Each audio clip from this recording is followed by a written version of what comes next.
구약성경 150쪽입니다. 레위기 4장 27절부터 31절까지입니다. 네, 제가 한 절 읽고 여러분이 한 절 읽고 교독하겠습니다. 만일 평민의 한 사람이 여호와의 계명 중 하나라도 부지 중에 범하여 허물이 있었는데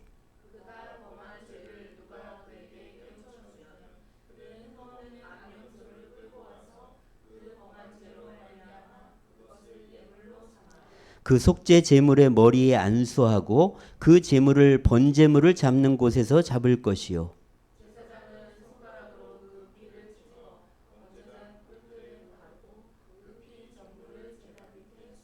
예, 같이 읽겠습니다. 그 모든 기름을 화목제물의 기름을 떼어낸 것 같이 떼어내 제단 위에서 불살라 여호와께 향기롭게 할지니 제사장이 그를 위하여 속죄한즉 그가 사함을 받으리라. 아멘. 예, 오늘은 73주년 6.25 전쟁 기념일입니다. 36년 동안 일제의 식민지로 있다가 해방된 우리나라는 강대국에 의해서 남과 북으로 나뉘게 됩니다. 그리고 미국과 소련의 점령을 받다가 이제 한반도에 대한민국과 조선인민공화국이 세워지게 됩니다. 주한미군이 6.25 전쟁 1년 전에 철수를 하더라고요. 그래서 그때 보니까 49년 1월부터 전쟁이 날 때까지 남북 간에 무려 874번의 전투가 있었습니다. 그렇게 전투가 계속되다가 1950년 6월 25일 날 이제 북한이 쳐들어온 것이죠. 여러분, 전투가 얼마나 치열했는지를 알 수 있는 게 전쟁이 일어난 지 2달 7일 만에 요거밖에 안 남았어요, 우리나라가. 거의 뭐 위기 상황이었죠. 끝났다. 근데 이제 22개국의 유엔군이 참전해서 도와주면서 다시 회복돼요. 근데 가장 큰 계기가 뭐냐면 바로 그로부터 며칠 후에 바로 있었던 인천 상륙작전입니다.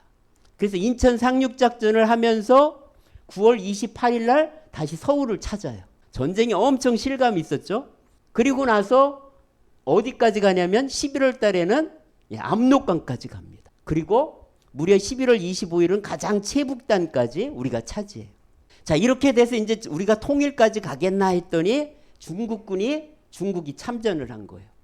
그래서 중국이 참전하면서 51년 1월에는 또 서울을 뺏기는 이 지경까지 옵니다. 그리고 나서 이제 한 2년 반 동안은요, 여기서 왔다 갔다, 요 38선을 기준으로 해서 여기서 왔다 갔다 하다가 지금의 이렇게 경계가 만들어진 것입니다. 정말 우리나라는요, 거의 아주 위기 상황이었어요. 그래서 하나님의 은혜다 이런 말을 우리가 많이 해요. 정말 유엔군이 도와주지 않으면 아마 세계 역사상 22개국이 참전해서 이렇게 한꺼번에 도와준 전쟁은 역사상 이제 존재하지 않을 겁니다. 정말 하나님의 은혜라고 볼 수밖에 없어요. 저는 이제 속초에 살면서 이 속초 땅이 보시면 이렇게 위쪽이 쑥 올라가 있습니다. 이게 38선이거든요. 원래 이거로 나뉘어 있었는데 우리나라가 이만큼을 차지한 거예요. 특히 이쪽 동쪽은 아주 얼마나 더 치열하게 열심히 싸웠는지 저 고성 아주 위까지 올라간 거죠.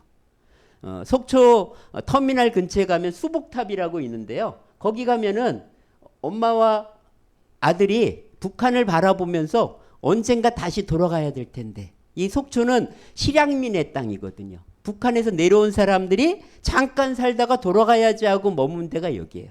그런데 못 돌아가고 있는 하늘, 이 수복탑, 우리가 이제 북한 땅을 우리가 여길 차지했다 그러면서 수복탑을 세웠고, 그리고는 이 북한으로 다시 돌아가고 싶은 염원을 이렇게 표현하고 있습니다. 요즘 우크라이나 전쟁을 보면서 야, 전쟁 정말 무섭다, 이걸 좀 느낄 것 같아요.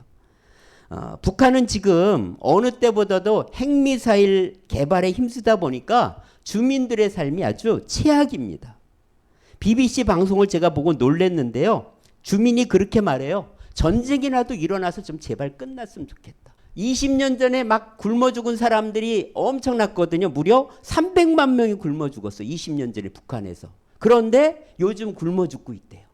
다시는 이 땅에 우리가 전쟁이 일어나지 않도록 정말 기도하고 또 우리가 또 하나님 앞에서 정신 차리고 살아야 되지 않을까 생각됩니다. 전에 기도원 동족 선교회 대표였던 박상원 목사님이 오셔서 설교해 주신 적이 있는데, 북한 사람이 직접 쓴 책인데요. 굶주림보다 더 큰 목마름이라는 이 책을 주셔갖고 이제 읽어봤는데 여기 보면 이런 얘기가 나와요. 1996년쯤에 북한의 간부였던 김길남이요 예수를 믿습니다. 간부가 예수를 믿어요.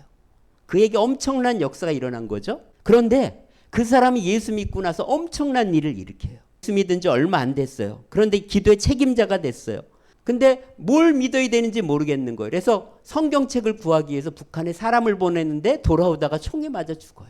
그래서 자기가 직접 갑니다. 성경책을 구할 수 없으니까 중국 조선족 교회 가서 그냥 훔쳐갖고 하나 갖고 왔어요. 한 권밖에 없잖아요. 그럼 이거 돌려보면 어느 세월에 다 봐요. 그래서 성경을 쪼갰어요. 사람들이 반대했대요. 이 거룩한 성경을 쪼개는 건 이건 불경이다. 근데 이 사람은 할 수 없다. 그래갖고 66권을 쪼갠 거예요. 그래갖고 자기가 어떤 책을 받았냐면 레이기와 사무엘상을 받았대요. 그래서 레이기를 읽다 보니까 북한의 현실이 이 하나님이 말한 저주와 똑같은 거예요. 굶어 죽지. 막 얼마나 힘들어요. 근데 하나님이 자꾸 감동을 주는 거예요.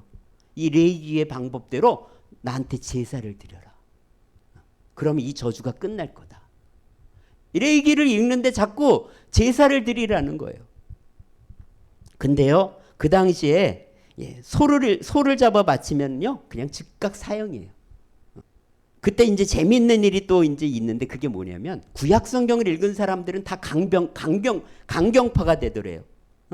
아니 우리는 이 공산당 거 뺏어서라도 먹고 살아야 된다. 이게 하나님 뜻이다. 이렇게 강경하고 신약을 읽은 사람은 용서해주고 기다리고 사랑해야 된다. 죽이면 안 된다. 빼앗으면 안 된다. 이렇게 딱 나뉘더라는 거예요. 근데 이 김길남은 구약 성경을 읽으니까 뺏어서라도 심판해서라도 그게 하나님 뜻이다. 이렇게 생각을 했던 겁니다. 레위기를 읽는데요. 자꾸 그런 마음이 드는 거예요.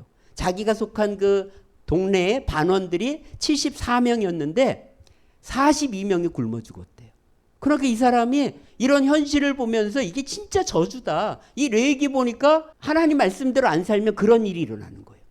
그래갖고 소를 잡아서 번제를 바쳐야 되는데 이런 마음이 자꾸 들었는데 이 소가 없으면 농사를 지을 수가 없어요. 그리고 소를 죽이면 무조건 사형입니다. 그러니까 어떻게 할 수가 없는 거죠. 그런데 어느 날 충격적인 일이 그 동네에서 일어났어요. 난이 엄마가요 2살 된 딸을 갖다가 토끼라면서 잡아갖고는 잡아먹는 일이 생겼어요. 그리고 그걸 팔면서 소금하고 바꿔 먹자고, 이거 토끼고기인데 소금하고 바꿔 먹자고 정신이 나간 거예요. 그러자 이 김길남이요 성경의 저주가 현실이 됐다. 그래서 참다가 자기 반원들 다 모아놓고 지금 번제를 드리지 않으면 재앙을 멈출 수 없다. 아마 교회 안 다니는 사람도 있었을 거예요. 그런데도 그들한테 그렇게 하니까 다 환호하더래요. 맞아, 그렇게라도 합시다. 그래서 제단을 쌓고요. 황소의 머리에다가 안수를 한 다음에 도끼로 죽여서 잡고 각을 떠서 바쳤어요. 하나님. 막 하고 있는데 회의가 있다고 자기가 불려갔어요. 그래 회의 끝나고 딱 나왔더니 안전부원이 반혁명죄와 살인죄로 체포한다면서 감옥에 갔습니다. 사람들은 아니 총살 당할 걸 알면서 먹을 것도 아니고 제사를 드리기 위해서 소를 잡았다면서 너는 미쳤다 이렇게 정신병 취급을 했습니다. 그는 그곳에서 어차피 죽을 거 작업반원들과 친구들을 위해서 머리를 박고 기도하기 시작했습니다. 그때 하나님께서 차지찬 감옥에서 이렇게 말씀하셨대요. 아들아 보라, 내가 너를 위해서 세계 만방 중에 할 일을 하리니 그것을 듣는 자마다 온몸이 저리고 두 귀가 울리리라. 근데 어느 날 지났는데 무질하면서 석방을 해주는 거예요. 이 농장의 수의사가 이렇게 보고를 한 거예요. 지금 미국에서 광우병이 난리인데 광우병에 걸려갖고 문제가 생기니까 그걸 퍼지지 않게 하려고 죽인 거다. 딱 광우병 파동 시절이에요. 그게. 그래갖고 이분이 살아난 거예요. 기적적으로. 그때 또 이 동네 사람들 소고기를 먹었는데요. 32명이 소고기를 먹고 나서는 한 명도 죽질 않았대요. 심지어 그 동네 죽을 것 같은 암소가 있었는데 갑자기 그때부터 살이 오르더니 가을에 송아지 2마리, 원래 소는 1마리밖에 못 나거든요. 송아지 2마리를 낳는 기적도 일어났다는 거예요. 저는 그 책을 보면서 야, 레위기만 읽으면 제사 드려야 되겠다. 이것밖에 방법이 없다. 이렇게 생각할 수밖에 없겠다는 것을 이 북한 이야기를 보면서, 그리고요, 지금도 북한에서 얼마나 몰래 전도를 하는지 거의 뭐 공개적으로 전도를 막 하더라고요. 생명 걸고. 그래서 정말 이 같이 있었던 사람들 중에 대부분이 다 죽었어요. 얘기 들어보면. 이분도 결국 중국까지 갔는데 결국 죽었습니다. 갑자기 누군가에 의해서 죽은 것 같아요. 저는 이 북한 성도들의 믿음을 배워야 된다고 생각합니다. 정말 지금 생명을 걸고 말씀을 믿고 살아가는 이들이 저 북한 땅에 지금도 30만 명 가까이 있다고 해요. 우리는 성경 잘 안 읽고 그냥 잘 먹고 잘 사는 게 최고라고 생각하며 살고 있는데 저 북한에 있는 성도들은요, 생명을 걸고 예수님을 믿고 있습니다. 여러분, 진짜 축복이 뭘까요? 소나 양의 피를 드려야만 용서받을 수 있었던 이 구약의 이 사건이 이제 예수님을 오심으로 이제 우리가 예수님을 믿으면 십자가에서 나를 위해서 그분이 대가를 치르셨기 때문에 용서의 길이 열렸다는 것입니다. 그래서 죄와 저주와 사망에서 우리를 구원하시는 그 예수님을 믿고 사는 것, 이것이 가장 큰 축복이 아닐까 생각됩니다. 자, 오늘은 지난주에 이어서 속죄제와 속건제에 대해서 알아보려고 합니다. 먼저 지난주 말씀을 잠깐 복습해 보면은요, 제물을 다 드리는 제사를 번제라고 해요. 제물을 전체를 드리는 건 번제, 그 다음에 가루를 드리는 거는 소제, 그 다음에 그 기름의 그 짐승에서 피와 기름만 하나님께 올려드리는, 감사의 마음과 자원과 서운의 마음이 있을 때 드리는 제사를 화목제라고 해요. 이 화목제의 특징은 앞다리와 가슴 부위는 제사장에게 주고 고기는 제사 드리는 사람들이 함께 잔치하면서 나눠 먹을 수 있게 하는, 쉽게 말하면 축제가 되는 거죠. 그래서 하나님의 그 큰 은혜를 함께 누리게 했다는 것이죠. 지난주에 이 말씀을 같이 보았고요. 오늘은 우리가 죄를 지은 경우 드리는 속죄제에 대해서, 속건제에 대해서 함께 한번 살펴보려고 합니다. 가끔 사람들이 교회 다니는 사람에게 이렇게 물어요. 아니, 사람 죽여놓고 용서해달라면 용서받는 거냐? 이런 식으로 비꼬면서 이렇게 묻긴 하죠. 여러분, 하나님은 자판기처럼 용서받을 잼을 딱 갖다 바치고 용서해 주세요 하면 딱 용서해 주는 분일까? 아닙니다. 그건 하나님을 오해했기 때문에 생기는 일이에요. 오늘 레위기 4장에 보면은요, 어떤 경우에 속죄제를 드릴 수 있는지 예를 구체적으로 하고 있는데요. 2절에 보면 계명 중 하나라도 그릇 범했을 때, 그 다음에 계명 중 하나라도 부지 중에 범했을 때, 족장이 계명 중 하나라도 부지 중에 범했을 때, 평민의 한 사람이 부지 중에 범했을 때, 다 공통점이 뭐예요? 부지 중에. 의도적인 것은 안 된다는 거예요. 그러니까 이 속죄제의 공통점은요, 의도적인 죄는 말하지 않습니다. 왜 말하지 않을까요? 알면서 지은 죄는 용서가 아니라 그냥 벌을 받아야 되는 거예요. 그걸 알 수 있는 게 뭐냐면 도피성 제도예요. 이스라엘에 보면은 6개의 도피성을 줬어요. 그래서 어디서든지 쉽게 접근할 수 있게 도피성을 만들어 놨는데, 이 도피성에 누가 갈 수 있냐? 부지 중에 살인한 사람만 여기에 숨을 수가 있어요. 그래서 결국 실수로 부지 중에 살인한 사람만 피하는 거예요. 그러면 그게 용서가 끝난 거냐? 아니에요. 이곳에 한번 들어가면 대제사장이 죽을 때까지 여기 갇혀 살아야 돼요. 그러니까 평생을 갇혀 살아야 되는 거예요, 어떻게 보면. 여러분, 우리가 그동안 죄를 고백하면 즉각 용서해 준다고 생각했는데 그거는 착각이라는 거예요. 알면서 의도적으로 지은 죄에 대해서 하나님은 네가 그 대가를 치러야 된다, 이렇게 말씀하신다는 거예요. 자, 그 대표적인 예가 다윗 왕입니다. 다윗 왕은 잘 나갔어요. 그런데 밧세바와의 간음 사건 위에서 비록 회개했음에도 불구하고 그의 삶에는 계속 비극적인 일만 일어납니다. 그래서 둘 사이에 생긴 아들이 죽었고요, 자식 간에 성폭행하는 일이 생기고 자식끼리 죽이는 일이 생깁니다. 그리고 압살롬은요, 아버지를 죽이려고 반란을 일으키죠. 그리고 아도니아는 솔로몬 대신 자기가 왕이 되겠다고 구테타를 일으킵니다. 자, 이런 모든 게 뭐냐? 회개했지만 그 죄의 대가를 치르고 있는 거예요. 여러분 속죄제 때 용서받을 수 있는 죄는 고의가 아닌 부지 중에 지은 죄라는 것을 기억해야 돼요. 그러니까 여러분 우리가 죄를 짓고 하나님 앞에 와서 용서해 주세요 하면 의도적으로 지은 죄에 대해서는 너 그거 대가 네가 지불해. 물론 때가 되면 내가 너 용서해 줄 거야. 이렇게 말씀하실 것 같아요. 그래서 죄는 가능하면 안 져야 돼요. 왜? 의도적으로 지은 죄는 대가를 반드시 지불해야 된다는 거예요. 자, 그런 측면에서 여러분들이 속죄죄와 속건죄를 생각해 보면 좋을 것 같습니다. 특별히 죄값은 하나님이 우리가 회개하면 용서해 주시지만 특별히 속건죄 같은 경우는요, 보상이 필요한 경우 그때는 5분의 1을 더해서 반드시 갚으라는 거예요. 120%가 되는 거예요. 원래 것과 20%를 플러스하니까 120%로 갚아야 되는 것입니다. 자, 그래서 5장 15절에 보면은요, 부지 중에 범죄했으면 속건죄를 드려라. 또 6장 2절에도요, 속이거나 도둑질하거나 착취한 것, 이런 건 사실 알면서도 한 짓이겠죠. 이런 것에 대해서도 용서는 해주지만 그러나 속건죄를 드리고 보상을 할 때만 용서해 주신다는 것입니다. 그래서 오늘 우리가 사람들에게 잘못한 죄에 대해서 우리는 진심으로 먼저 용서를 받는 것이 필요하다는 거예요. 하나님께만 가서 잘못했다고 하면 안 된다는 것입니다. 2007년에 나온 영화 미량이 용서에 대해서 많은 생각을 하게 해줍니다.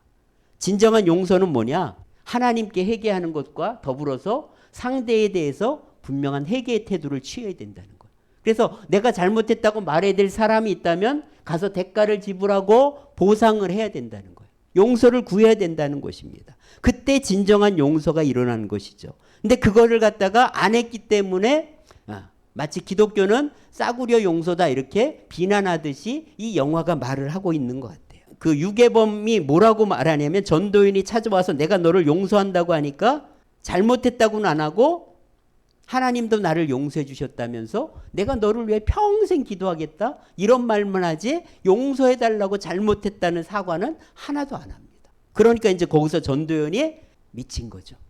진정한 죄 용서는요, 회개로 끝나는 것이 아니라 대가를 지불하고 보상해야 된다는 것입니다. 자, 삭개오를 보면 그걸 잘 알 수가 있는데 예수님을 만난 다음에 이렇게 고백했다는 걸 주목해야 돼. 한번 읽어보겠습니다. 삭개오가 서서 주께 여짜오되 주여 보시옵소서 내 소유의 절반을 가난한 자들에게 주겠사오며 만일 누구의 것을 속여 빼앗은 일이 있으면 내 갑절이나 갚겠나이다. 예수께서 이르시되 오늘 구원이 이 집에 이르렀으니 이 사람도 아브라함의 자손이미로다.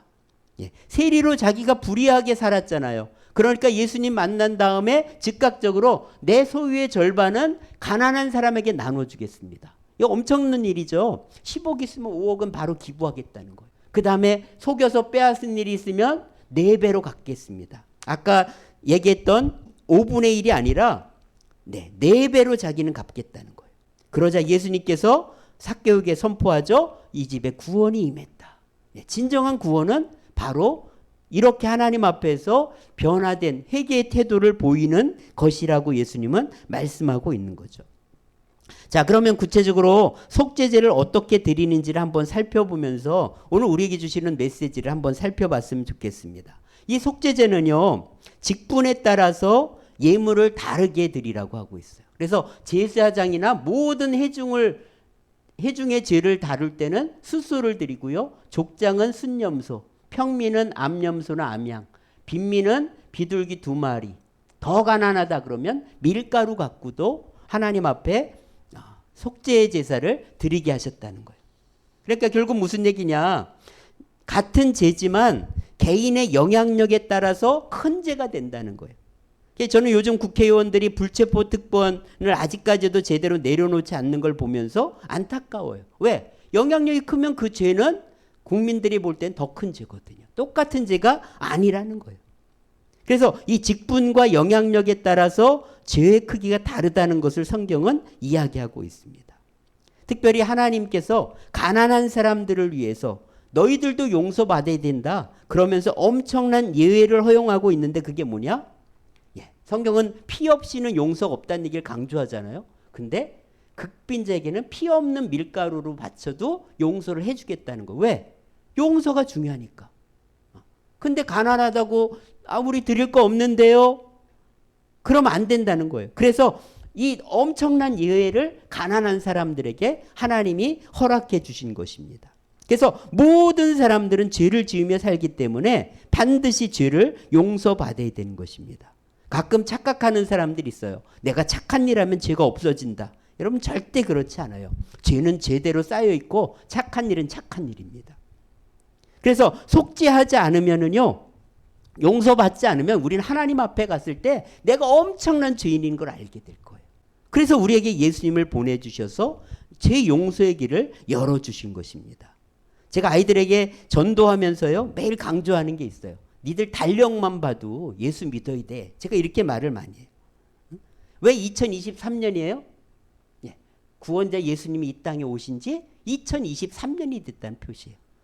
벌써 2000년이 흘러갔어요. 그런 얘기 무슨 얘기예요? 이제 예수님이 진짜 다시 올 날이 가까울 수 있다는 거죠. 그 다음에 왜 세상이 7일 단위로 돌아가요? 하나님께서 6일 동안 세상을 만들고 7일째는 안식하라고 하셨기 때문에 이렇게 7일로 세상이 돌아가는 거예요. 이건 세상에 어떤 기준도 없습니다. 오직 성경이 말하는 거예요. 그럼 세상을 하나님이 만들었으니까 이날은 안식해야 된다는 것을 이것만 봐도 알 수 있죠. 특별히 하나님께 가서 예배드리는 날은 빨갛게 해놨어요. 너 이날 빨간 날이야. 이날은 쉬지 말고 너를 위해서 살지 말고 하나님께 예배드리면서 살아. 12월 달에 보면 뭐가 있어요? 크리스마스가 있잖아요. 너를 위해서 예수님이 그래서 오신 거야. 이렇게 달력에 분명하게 매일 우리는 그것만 봐도 예수님을 믿지 않으면 안 될 거예요. 하나님이 너 달력 못 봤어? 이렇게 한마디 해도 우리는 할 말이 없을 거예요. 이렇게 엄청난 우리에게 은혜를 주시고 있다는 것입니다. 자, 이렇게 이제 제물을 선택해서 가서 이제 그 제물을 제사장 앞에가 똑같이 죄를 고백하고 제물의 안수함으로 내 죄를 뒤집어 씌워요. 그리고는 그 제물을 잡고 피를 받아서 제사장에게 줍니다. 그러면 이 큰 죄, 제사장이나 회중 전체의 죄 같은 경우는요, 그 피를 어디까지 갖고 들어가냐면 성소까지 갖고 들어가요. 성소 앞에 보면 휘장이 있는데 그 휘장에 피를 7번을 뿌려요. 그 다음에 휘장 안에 들어가서 성소 안에 있는 향단, 향을 피우는 그거 뿔이 있는데 그 뿔에다가 피를 바릅니다. 그리고 나서 이제 나와서 밖에 있는 제단에다가 나머지 피를 갖다가 다 뿌려요. 그리고 고기는 어떡하냐? 고기는 그 아까운 고기. 소고기 얼마나 귀해요, 그 당시. 지금부터 3,400년 전에 소고기가 얼마나 귀합니까? 그걸 어떻게 해요? 나머지는 다 밖에 소각합니다. 아니, 너무 아깝지 않아요? 왜 성경은 이런 얘기를 하냐면 죄로 꽉 찬 이 죄덩어리인 이 육신은 똥같이 취급된다는. 그래서 성경을 읽어보면 가죽, 고기, 머리, 정강이, 내장 그러면서 마지막에 똥 전체를 진영 바깥에 가서 불사르라 이렇게 말해요. 죄로 꽉 찬 그 육신은 그건 고기가 아니라 그거는 똥 같은 거라는 거예요. 그거는 밖에 나가서 버려야 돼. 이 제단에다 불사르지도 않습니다. 여러분, 이것은 아주 중요한 의미가 있어요. 이 세상에는 아무리 대접을 잘 받았어도요, 죄 용서를 받지 못하고 그 사람이 죽으면 그 사람은 하나님 앞에 가서 똥 취급을 당할 것입니다. 진영 바깥에 했다가 왜 불살랐냐? 이거는 바로 나중에 오실 예수님을 상징하는 거예요. 예수님이 재판을 받으시고 성 밖으로 나가서 골고다 언덕에 진영 밖에서, 영문 밖에서 예수님께서 우리를 위해서 죄값을 치르고 죽으셨습니다. 바로 그 예수님이 진영 밖에서, 영문 밖에서 죽은 것을 우리에게 강조하는 거예요. 그리고 그 예수님은 십자가에서 뭐라고 하셨어요? 그동안은 하나님을 아버지라 불렀잖아요. 근데 십자가에 매달려서는 아버지를 안 부릅니다. 그냥 하나님, 하나님 이렇게 불러요. 왜? 이제는 아버지와 아들의 관계가 아니라 죄인과 하나님과의 관계가 된 거예요. 그리고 어찌하여 나를 버리셨나이까 절규하죠. 왜? 이 죄 때문에 하나님과 단절되었고 버림받은 그 고통, 그것을 우리에게 표현해 주신 것입니다. 그래서 하나님께 버림받은 거예요. 똥처럼 버림받은 거예요. 그리고 예수님은 그 십자가에서 다 사역을 마치고 다 이루었다 이렇게 말씀하셨어요. 우리의 죗값을 다 갚아주셨다는 뜻입니다. 자, 여러분 이제 주님께서 이렇게 우리를 위해 죗값을 치러주셨기 때문에 우리가 용서받은 거예요. 바로 이 속죄제는 나중에 오실 예수님, 우리를 위해서 영문 밖에서 죽으실 그 예수님이 너희의 죗값을 해결해 줄 거라는 것을 바로 보여주고 있는 것입니다. 그래서 오늘 이 용서와 사랑을 받은 우리들은 어떻게 살아야 될까요? 죄가 얼마나 무서운 일인지 깨닫고 날마다 죄와 싸우며 살아야 돼요. 뭐 가서 또 용서해달라면 용서해 주는데 아닙니다. 용서 이전에 내가 치러야 될 대가가 있다는 걸 늘 기억해야 돼요. 내가 받아야 될 벌은 받아야 돼요. 그래서 오늘 우리가 교회에 왔는데요. 교회는 어떤 곳이냐? 이렇게 정의하면 좋겠어요. 죄를 버리는 쓰레기장이다. 여러분 교회 와서 날마다 내 죄를 철저히 회개하고 여기다 쓰레기를 다 버리고 가야 돼요. 그리고 다시 정결함으로 나아가야 돼요. 그리고 교회는 예수님의 피로 씻음받는 목욕탕이에요. 여기서 내 죄를 다 씻어내고 다시 새로운 마음으로 나아가야 된다는 거죠. 그게 바로 우리를 부르신 거예요. 특별히 예배를 통해서 은혜 받는 것도 중요하지만 더 중요한 게 뭐냐? 철저히 회개받고 용서받는 것이라는 것을 잊지 말아야 됩니다. 그래서 주님, 나는 이렇게 연약합니다. 도와주세요. 그래서 날마다 죄를 이기면서 더 주님을 닮아가는 우리 모두가 되었으면 좋겠습니다. 기도하겠습니다. 하나님 아버지 감사합니다. 정말 죄가 얼마나 무서운지, 정말 자기 아들을 보내서 그 죄값을 치르게 해야 될 정도로 우리의 죄가 엄청나게 크고 무서운 것임을 다시 한번 깨닫게 하시고, 우리가 죄와 싸우게 하시고 죄를 멀리하게 하시고, 날마다 나를 위해서 십자가에 죽으신 주님을 바라보며 정결하게 거룩하게 살아가는 저희 모두가 될 수 있도록 인도하여 주시옵소서. 아버지 하나님, 오늘도 주님 앞에 마음과 정성을 다해 드리는 예물을 기쁘게 받아주시고, 아버지 하나님, 또 이 땅에 사는 동안 우리의 삶에 부족함이 없도록 하나님을 의지하며 살아갈 때 채워주시고 공급해 주시옵소서. 다시는 이 땅에 전쟁이 일어나지 않도록 은혜를 내려주시고, 오늘도 믿음을 지키는 저 북한의 우리 동포들을 붙들어 주시사 하나님, 정말 저들이 기쁨으로 찬양하며 예배하는 그날이 속히 올 수 있도록 도와주시옵소서. 우리 구주 예수님의 은혜와 하나님의 크신 사랑과 성령의 충만 인도와 함께 하심이 거룩한 믿음의 삶을 살기로 다짐하는 우리 모두에게 이제로부터 영원까지 함께 하시기를 간절히 축원하옵나이다. 아멘.